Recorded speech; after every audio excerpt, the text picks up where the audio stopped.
Merci beaucoup à vous d'être restés avec nous jusqu'à dimanche. Nous vous proposons différentes conférences autour du travail, de l'innovation, de la technologie. Un projet du Pays de Verdun avec la CCI Meuse-Haute-Marne, le Pays de Verdun donc, le département de la Meuse et le Grand Verdun. Nous allons nous connecter avec Mickaël Restier qui est avec nous en visioconférence. Bonjour monsieur. Bonjour.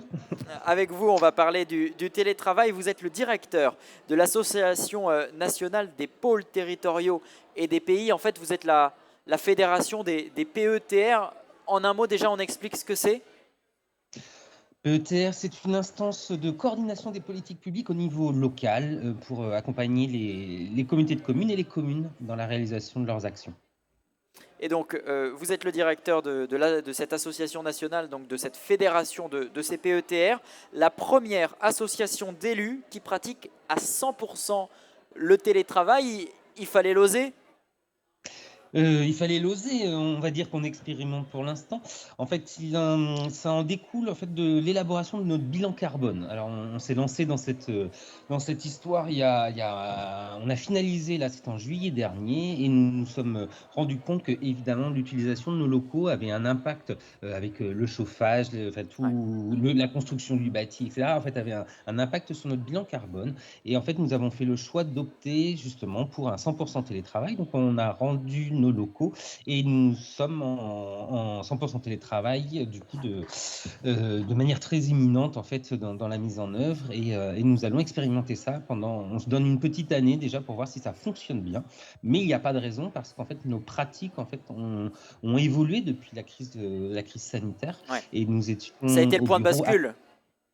C'était le point de bascule, effectivement. C'est qu'en fait, déjà, on était préparé, on avait déjà 2 jours de télétravail pour chacun des salariés. Et en fait, là, on a testé, alors, on va dire d'une manière subie le confinement, et ça a très bien fonctionné en termes de cohésion d'équipe. Et on va continuer en fait à travailler comme ça. Et alors, tous vos salariés, vos élus sont en télétravail, vous ne les voyez plus. Alors, on se voit encore, bien évidemment. En fait, au niveau de l'équipe, déjà, c'était surtout ça, en fait, hein, le point crucial, c'était le fait d'arriver à maintenir cette cohésion d'équipe. Alors, la maturité de l'équipe, justement, en fait, des agents, permettait cette mise en place du télétravail. Nous nous voyons une fois par semaine, donc sur Paris, pour justement, en fait, toujours maintenir ce lien qui est très important à maintenir. Donc, il n'y a pas, c'est pas 100% dématérialisé, c'est qu'on n'a plus de locaux, mais on continue à se réunir euh, pour, euh, pour continuer à échanger, faire la Ouais. réunion d'équipe et puis échanger sur tous les sujets, évidemment. Donc, du coup, ça a été en fait assez. Nos élus ont été dans un premier temps un peu interrogatifs sur ce mode de management, sur cette manière de travailler. Et notre présidente, donc, du coup, qui est Josiane Cornelou, par ailleurs députée, a été amenée dans le cadre de ses fonctions en fait, à rencontrer plusieurs autres entreprises en fait, qui fonctionnaient ainsi. Et elle s'est dit, en fait, pourquoi pas. En fait, c'était une proposition que j'avais pu lui formuler. Et en fait, ça a fait la bascule. Vous avez estimé l'économie que vous faisiez entre le loyer, on est en pleine crise énergétique, le prix du chauffage aussi. Vous avez estimé ce que vous gagnez ou en tout cas ce que vous ne perdez plus. Oui, mais la réponse est oui. Alors, enfin, je veux pas faire peur, du coup, en fait, aux Meusiens, mais voilà, les prix parisiens, en fait, de locaux parisiens sont vraiment hors de prix. Nous louions un 16 mètres carrés pour 25 000 euros annuels. Donc, déjà, il y a 25 000 euros annuels qui sont économisés par ce biais-là. Ensuite, il y a le chauffage. Alors, du coup, c'est un chauffage collectif, mais il y a aussi toutes les questions d'assurance, les bureaux, donc tout ça, c'est en moins. Alors là, on est en train de finaliser en fait de s'en séparer.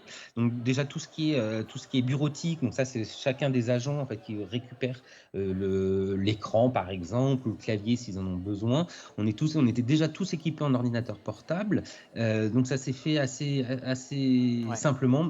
Le coût déjà du loyer en fait de 25 000 est colossal et ça va me permettre en tant que directeur d'une chose, enfin, d'une part, en fait, de payer mieux en fait les salariés. Donc ça, c'est une très bonne chose, Vous avez combien de naturellement. salariés pour bien comprendre?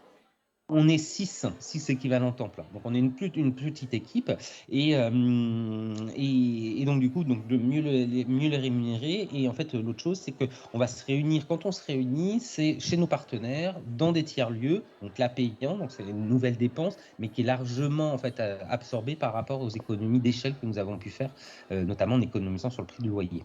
Et vous n'avez pas eu de réticents, vous n'êtes que 6, mais tout le monde a accepté de rester chez soi. On sait qu'il y a des bénéfices au télétravail, mais aussi parfois cette perte du lien social, ça pèse aussi. Il y a aussi des inconvénients. Tout le monde était partant. Tout le monde était partant. En fait, dans la pratique, c'était déjà quelque chose qu'on observait. En fait, chacun de nous enfin, il y en a une sur les 6 qui habite à Paris, mais sinon les 5 autres, en fait, moi, à titre personnel, j'habite en Bretagne. J'ai une autre chargée de mission maintenant qui est à Marseille, dans les Bouches-du-Rhône, un autre, en fait, qui est en Normandie. Donc, en fait, c'était assez logique, en fait, qu'on tende vers ce mode de fonctionnement et faire des économies, en fait, d'échelle. Donc, il y a vraiment la motivation initiale a été notre bilan carbone, et confirmée évidemment par les économies financières. Après, c'était le second point. À l'instant, on parlait des économies de chauffage que vous faites de fait dans vos Mhm. locaux. Est-ce que vos salariés ont une compensation chez eux? Alors, on parle du chauffage, par exemple, puisque c'est plus que jamais au cœur de l'actualité, mais aussi l'abonnement à Internet. Alors tout ça, enfin, on a travaillé avec l'équipe sur justement toute la mise en œuvre opérationnelle. Donc en fait, on passe pas au 100% télétravail sans un minimum de préparation et d'anticipation. Première des choses, en fait, il y a un sujet qui est en fait le siège social. Alors, on va dire que le droit français n'est pas forcément des plus malléables d'une part et des plus modernes d'autre part sur certains sujets type le télétravail. Donc en fait, on doit dans les statuts enfin, de toujours avoir en fait un siège social. Donc ça, c'est une adresse physique. Et donc en fait, nous avons fait appel à l'un de nos partenaires pour pouvoir avoir cette adresse, ce siège social, cette adresse postale. Donc en fait, cette adresse, outre dans les statuts, il n'y aura personne sera amené à pouvoir nous solliciter via cette adresse physique, dans la mesure en fait on a créé une boîte postale et donc en fait via cette boîte postale le courrier nous parviendra et en fait donc du coup c'est toute une organisation à avoir au niveau des services préfectoraux en fait des services associations on a dû leur expliquer en fait voilà, où ils sont pas forcément des plus constructifs, on va dire ça comme ça. Ça a été un petit peu, on a dû en fait Ouais. expliquer, montrer patte blanche et faire évoluer les mentalités. On parle de... Ensuite, oui. Allez-y, allez-y. Non, parce qu'après j'allais vous parler au niveau des RH, comment on s'en est saisi. Donc On parle de 100% télétravail, mais 100% des salariés ne peuvent pas forcément faire du télétravail chez eux. Est-ce qu'il y a une solution pour eux, peut-être d'aller faire du coworking ou aller dans les tiers-lieux? On parlait dans une précédente conférence des tiers-lieux. Quelle est la solution pour ces personnes? Alors, on a mis en place ça, c'est-à-dire que déjà, il y a la réunion hebdomadaire, en fait, donc du coup, qui engendre un déplacement, donc du coup, que l'association prend en charge. En fait, c'est ce que j'ai proposé aussi à l'ensemble des salariés, si les conditions, enfin, l'environnement personnel permettait, en fait, de pouvoir être en 100% télétravail, de facto, alors le hasard faisant que, donc j'avoue aussi qu'on avait un contexte qui nous le permettait. Nos salariés ont été rodés là, pendant la période du déconfinement. Nous avons été amenés à travailler quasiment 2 ans et demi en fait en distanciel. Je veux dire, en fait, les choses étaient déjà, enfin, fonctionnaient déjà. Mais en tout cas, la proposition a été faite à certains, s'ils le souhaitaient, ou même si le souhait, en fait, est formulé, en fait, je ne sais pas, dans les mois à venir, il y a un tiers-lieu qui puisse être réservé 1, 2, 3 jours par semaine, selon les demandes du salarié. Mais c'est un sujet, effectivement. Et donc, dans ces premiers jours, ces premières semaines d'expérimentation, quels sont les premiers retours? Ils sont positifs? Très positif, très positif. En fait, on l'a bien préparé, l'équipe était demandeuse. Derrière ça, il y a aussi un message en fait qu'on envoie. Et je suis persuadé, en fait, alors du coup, on ne le dit pas dans ces termes-là, mais je suis persuadé qu'en fait, nos salariés, enfin mes salariés sont satisfaits de pouvoir en fait ou travailler en fait dans une association qui porte des valeurs. Et le fait de passer au 100% télétravail, le fait de passer le bilan carbone aussi, de faire un bilan carbone de l'association. Donc c'est tout un travail en fait qui a renforcé et qui a encore plus soudé l'équipe parce que ça a permis de poser des questions qu'on n'était pas forcément habitués à formuler ou à se poser entre nous sur nos manières de consommer en fait, sur nos manières de s'habiller, sur nos manières d'utiliser des outils numériques aussi, par exemple. En fait, ça a permis de revoir aussi certains comportements que nous avions sur les envois de mails avec pièce jointe, le fait de mettre en place un serveur. Donc, ça a redynamisé, si besoin en était, en fait, notre cohésion et le fait de travailler pour une entité qui porte des valeurs. Et ça, c'est quelque chose qui est très important. Je le disais, vous êtes donc la première association d'élus à être passée en 100% télétravail. Est-ce que des collectivités ou des entreprises se sont rapprochées de vous pour éventuellement faire la même chose dans le futur? Alors, je vais vous répondre tout de suite et j'ai été très surpris. La réponse est oui, et je ne pensais pas avec une telle ampleur. J'ai dû recevoir, en fait, quand on en a fait l'annonce, bien une quinzaine d'appels de mes homologues d'autres associations d'élus, dont je tairai les noms, mais vraiment qui jalousent peut-être un petit peu en fait, notre capacité d'adaptation. Alors aussi, c'était des plus grosses associations. On ne peut pas faire ça en fait à 100% télétravail en fait dans n'importe quel ça s'anticipe encore une fois et donc oui ça a suscité des envies notamment pour lorsque Quel les sièges sont profil, pas quel profil de collectivité ou d'entreprise? Des grosses structures? toutes. Enfin, il y avait un peu de tout, hein. Des associations similaires à la nôtre, donc avec plutôt une petite équipe, des structures bien plus grosses. Je tablerais sur du 300 salariés, par exemple. Donc, il y a vraiment profil association, entreprise, voilà, peu importe. Et d'un point de vue juridique, quand on est une entreprise ou vous en l'occurrence une, euh, une association d'élus, euh, quels sont les ajustements à opérer? Le siège social, vous nous le disiez tout à l'heure, est-ce qu'il y a d'autres choses à anticiper? Oui, alors il y a une autre chose à anticiper. Alors du coup, je parle pour les associations. Je ne sais pas s'il y en a, enfin voilà, qui nous écoutent aujourd'hui. Lorsqu'on passe en 100% télétravail, et même quand on passe pas en 100% télétravail, mais qu'on utilise des outils numériques en fait qui permettent à la prise de décision au niveau de notre gouvernance. Donc c'est-à-dire que par exemple nos conseils d'administration, nos assemblées générales, tout ça, on a switché ça en visioconférence. Et en fait, il faut le prévoir dans les statuts, en fait. Donc, il y avait une législation en fait dérogatoire, en fait, évidemment pendant la période de Covid, où c'est-à-dire que toutes les associations pouvaient prendre en fait de manière régulière leurs décisions par le biais de la visioconférence. Mais depuis le 1er août 2022, en fait, ça n'est plus possible. Donc, sauf que lorsque les statuts le prévoient. Donc, en fait, il faut prévoir lors d'une assemblée générale une modification statutaire pour intégrer, en fait, et c'est ce qu'on a fait, un article en fait qui régularise la prise de décision par voie numérique, donc du coup, ou par voie en fait en audioconférence. Donc ça, c'est des choses aussi à anticiper que nous avons fait et donc maintenant nous sommes totalement régulières. Et est-ce qu'il y a des points que vous regrettez, des ajustements que vous auriez préféré faire dans ce dispositif? Alors, du coup, non. En fait, la question que je me pose, c'est pourquoi on l'a pas fait plus tôt, en fait. C'est surtout ça. D'un point de vue, d'un point de vue purement là, financier, c'est-à-dire, en fait, on savait qu'en fait, le poids enfin, l'empreinte carbone de l'utilisation de nos locaux était assez conséquent. On table environ sur 20% de notre empreinte carbone. Donc déjà, ça, c'est une économie. Donc ça, on aurait pu le faire tôt. Mais c'est surtout aussi l'économie financière, en fait, que ça génère. C'est 25 000 euros, c'est un pareil, c'est un peu plus de 10% de notre budget de fonctionnement. Et c'est pas négligeable, on l'a bien compris. Sur votre site internet, il y a un guide pour le télétravail plus largement. Là, c'est une solution un petit peu radicale de passer 100% télétravail, mais on l'a compris depuis la crise sanitaire, beaucoup d'entreprises sont passées partiellement en télétravail. Qu'y a-t-il dans ce guide pour être une bonne entreprise qui pratique le télétravail? C'est même plutôt en fait, alors je ne me permettrai pas de donner des conseils aux entreprises, mais surtout en fait de donner des conseils aux collectivités pour qu'ils accompagnent leurs entreprises sur le déploiement en fait d'une politique d'accueil des néo-télétravailleurs. Alors du coup, comme on l'a su, en fait, la crise sanitaire a suscité des envies de plus de verdure, plus d'espace, plus de quiétude. Ça, c'est quelque chose qu'on a tous observé. On en a pour preuve, en fait, la FNAIM qui avait sorti des chiffres. La FNAIM, c'est la Fédération nationale des agences immobilières. Et en fait, qui a sorti des chiffres en fait, où les taux de consultation des agences immobilières en fait, a explosé, surtout lors du premier confinement, mais en fait, qui s'est maintenu c'est depuis le mars 2020.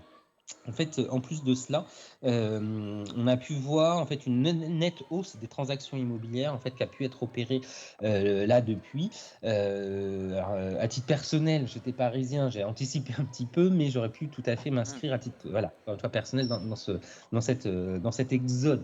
Alors cet exode aussi, il faut l'apprendre en fait à sa juste mesure, c'est-à-dire oui, il y a une exode urbaine, mais elle n'est pas du tout à la hauteur de ce qu'on aurait pu imaginer ou ce que certains avaient pu prédire. Néanmoins, il y a quand même il y a quand même un signal faible en fait où il y a une augmentation du nombre de personnes effectivement qui partent de grandes villes. Alors, ils vont pas automatiquement en milieu rural profond, si je puis dire, ou rural faiblement avec une faible densité de population, mais on est en fait sur des petites villes ou les villes moyennes, en fait, c'est les premières en fait qui captent justement ces urbains qui souhaitent se retrouver avec dans une ville à taille humaine. Et donc, du coup, ce qu'on a proposé, nous, en fait, et on l'a publié en juin dernier, en fait, c'était de présenter, alors je ne sais pas si vous pourrez, si vous voulez ensuite diffuser le lien, hein, c'est gratuit, c'est sur notre site internet. Là, c'est en fait, c'est comment on accompagne en fait nos territoires à justement déployer une politique d'accueil pour les no-télétravailleurs. Et on est parti du principe qu'en fait, il y avait plusieurs axes sur lesquels la collectivité en fait devait travailler pour avoir une politique, en tout cas, qui soit anticipatrice de tous les sujets à aborder. Et donc, en fait, on a créé une sorte de boussole, en fait, à plusieurs branches sur lesquelles, en fait, il fallait avancer. Alors, du coup, il y a les questions du numérique, de la sécurité numérique, sur la question de l'habitat, du logement, de la mobilité, des tiers-lieux, des services publics. Donc, il y a tout un il y a tout un panel, en tout cas, de sujets sur lesquels la collectivité doit anticiper pour justement déployer une politique d'accueil. Donc, on l'a publié, je crois que c'était le 27 juin dernier, et que Et du on le coup, retrouve sur votre site internet. tout à fait, sur le site. Et que vous avez, en fait, donc du coup, il y a plusieurs, tu disais le marketing territorial. Et après, c'est comment on communique, en fait, à destination, en fait, de ce public et pour justement, éventuellement, le capter, en fait, faire savoir que les sujets qui les concerneront en tant qu'individus, en fait, seront traités. Parce que lorsqu'il y a le télétravail, en fait, le départ, en fait, il y a aussi toujours la question de l'accompagnement. C'est-à-dire que la personne vient généralement avec femme ou homme et enfants. Donc là, ça touche aussi tout de suite, en fait, évidemment, pour le travail du conjoint, sur en fait la qualité d'accueil en fait au niveau des établissements scolaires. Donc ça touche en fait toute une panoplie en tout cas de politiques publiques que chaque collectivité doit déployer. En début d'entretien, vous disiez que vous aviez élaboré votre bilan carbone donc lorsque vous étiez encore dans des locaux. Est-ce qu'aujourd'hui, vous avez de nouveau évalué votre bilan carbone puisqu'il y a eu des modifications, vous n'avez plus de locaux, mais bien évidemment, il y a des nouveaux coûts, il y a dû avoir plus d'équipements numériques notamment. Est-ce que vous avez estimé ce nouveau bilan carbone? Alors, pas encore, parce que du coup, c'est tout frais pour nous, enfin, c'est assez frais encore. Le bilan carbone, de toute façon, on sera moindre. C'est-à-dire qu'en fait, on n'a pas acheté, on était déjà équipé, en fait, enfin, notre informatique, notre parc informatique était déjà prévu pour justement travailler à distance, en fait, et donc ça n'a pas suscité plus de dépenses. Les seules dépenses nouvelles que ça a suscité, en fait, c'est au niveau de nos réunions, en fait, présentielles à Paris et éventuellement en fait de réservation de tiers-lieux. Mais sinon, en fait, en termes de coûts pour l'association, ça n'a pas augmenté, pas augmenté. Et en plus, voilà, sur la question du bilan carbone, ce que je vous disais, c'est j'estime en fait à environ 15%, enfin c'est pas environ, c'est à 15%, en fait, la réduction de notre bilan carbone de par le fait qu'on ait rendu nos locaux. Merci, Mick. Chauffage, construction, voilà, pardon, excusez-moi, c'est le matériau de construction du bâtiment, plus ensuite la question du chauffage, plus ensuite, ce qu'il faut prendre en compte, c'est le recyclage aussi, par exemple, du bâti. Merci beaucoup, Mickaël Restier, d'être venu nous parler ici sur ce plateau en visioconférence donc, de ce 100% télétravail. Il y a un guide que l'on peut retrouver sur le site de l'ANPP, l'Association nationale des pôles territoriaux et des pays. Merci et bon week-end. Merci à vous. Bon week-end. Et merci à vous d'avoir suivi cette journée de conférence. Nous, on se retrouve demain dès 10h15 sur les réseaux sociaux du Pays de Verdun. Vous avez tout le programme. Demain, nous parlerons notamment de la fibre ici en Meuse. Bonne soirée et à demain.